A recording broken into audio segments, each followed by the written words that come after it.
Well, we're back. It's night 32. I skipped a couple nights because sometimes I'm just tired. And then I got really wrapped up in Mrs. America. Have you seen that on Hulu with Cate Blanchett and Tracy Ullman, who I love, and all kinds of great people?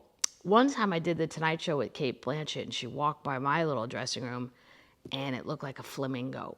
I saw legs come first, and then this giant, tall person. Granted, I'm like 3'8", so I'm not saying she's crazy tall, but tall enough that I was too scared to say hello. I'll tell you that. Some of you may have noticed, new tulips. These are red. What color were the old ones? Let's see how much you're paying attention. Kroger, and I wanted to show you $12.99 so you don't think I'm making that up. And then I read, how fun is this? They're called bloom makers. I've seen them at Lowe's. I don't know if it's the same company, but the bulbs are born in Holland, nurtured in the USA, and the vase is made in America. America! See, we can manufacture stuff. Doesn't all have to be the Chinese doing it. It's Waynesboro, Virginia. Bloommaker.com. You could probably order them online or just go to Kroger. So I saved that for you guys. The Bloom Maker. Red. And the purple lasted quite a while. They're really worth $12. What are we drinking? Carolina Reaper. Peppered vodka. From where? Charleston, one of my favorite cities in the entire country. And this is super spicy, so if you want a little kick on Sunday morning with your screwdriver, there's your ticket. Let's get back to Tanya. Nickel Dreams. We're doing good. We'll make it through this whole book, I promise, by this time this is all over. Now, where I left off, she was, Daddy's trying to negotiate a contract for her and trying to get some money, which is a recurring theme. A little short on cash. I read you about, the Bette Midler, they wanted her to do that song, but that guy never heard of her. He wanted her to do it, and then I guess she didn't do it, and so here we go. Well, let's find that song Delta Dawn, and I'll cut it with that little girl from Nevada. So we're on the cuspice of cutting Delta Dawn. It turned out the song was way too close to home. Alex Harvey had written it with a former child singing star named Larry Collins. Alex was from Brownsville, Tennessee, and had written Reuben James, a hit for Kenny Rogers a couple of years earlier, which, by the way, Kenny died in the middle of this, and he got totally ripped off. He should have had a big shindig. He had so many hits. Just an aside. Billy called Dolores and told her to bring me to Nashville because we were in business. The only trouble was with the label, with no label advance up front, we didn't have the money to get there. Oh, no. I believe if we'd spoken directly with Billy and explained that we didn't have the money to come, he'd offer us travel expenses, but it never got that far. Dolores knew the extent of our poverty, but didn't want the label to know. So she came to the trailer and talked with us. There were round-trip airline tickets to buy and hotel and food bills while we were in Nashville. No way was Dolores going to truck across the country in a car and stay at the kind of seedy motels we were used to, and it was anybody guess how long we'd stay. Dolores' idea is that we'd borrow $2,500 from her boyfriend, and in return, he'd get a percentage of my career. Wow, that is not well thought out. But if you're desperate, you got to do what you got to do. As my niece Emily would say, you do what you do. Well, Dolores, it seems to me you've already got a percentage, Daddy said. If I keep on giving away percentages, there won't be a dime left for Tanya when it's all over. Meaning Daddy. Well, Tanya's 12 at this point. Tanya's getting a new bicycle, and we know where the rest of that money's going, I think. I don't know what you're going to do then, she said.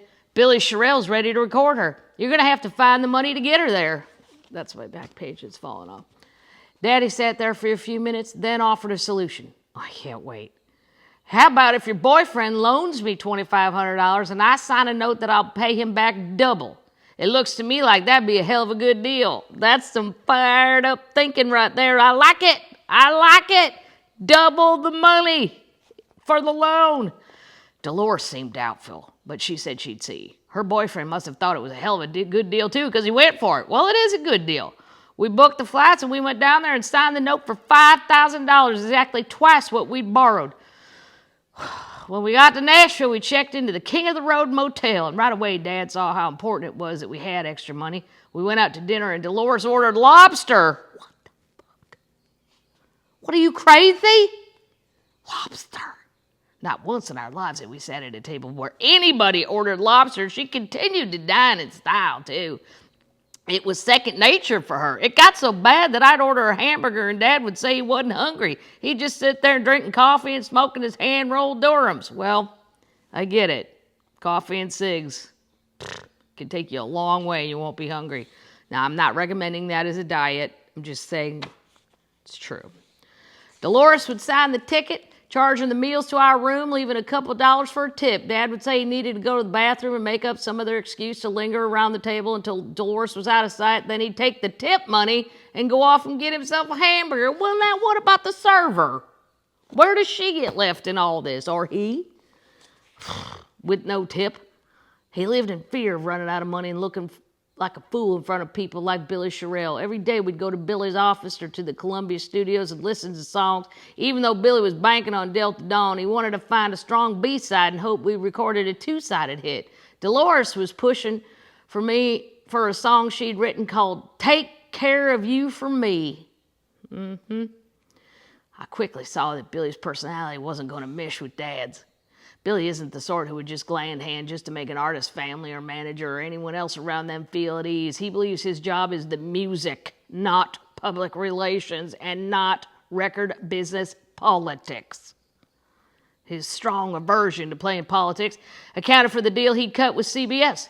Billy had started out as a staff producer thanks to his friend Al Gallico's publishing label executives in New York on his behalf. He went from a job as executive producer for Epic Records, artist and repertoire, A&R, to the vice president of both CBS labels, Columbia and Epic. And as he put it, he had a, quote, sweet deal.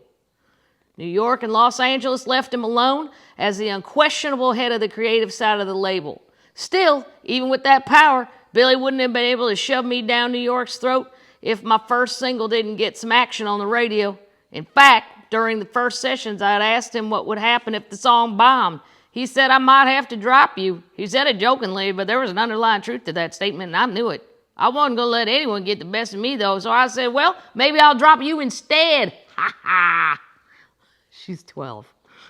He cracked up. There's nothing Billy loved more than an artist who seemed to be full of confidence, and there's no one more confident than a kid who doesn't know what can go wrong. Well, that's a good little chunk of information. By the way, I forgot to show you, I'm wearing my Lewis Black free t-shirt. Most of my clothes are free. They're either from comedy clubs or venues. Lewis Black, here we go. He's selling these now, if you'd like one. And they're women's t-shirts, about time. Why? Because I yelled at him. I said, Lewis, no woman in America wants to buy your dumb men's t-shirts.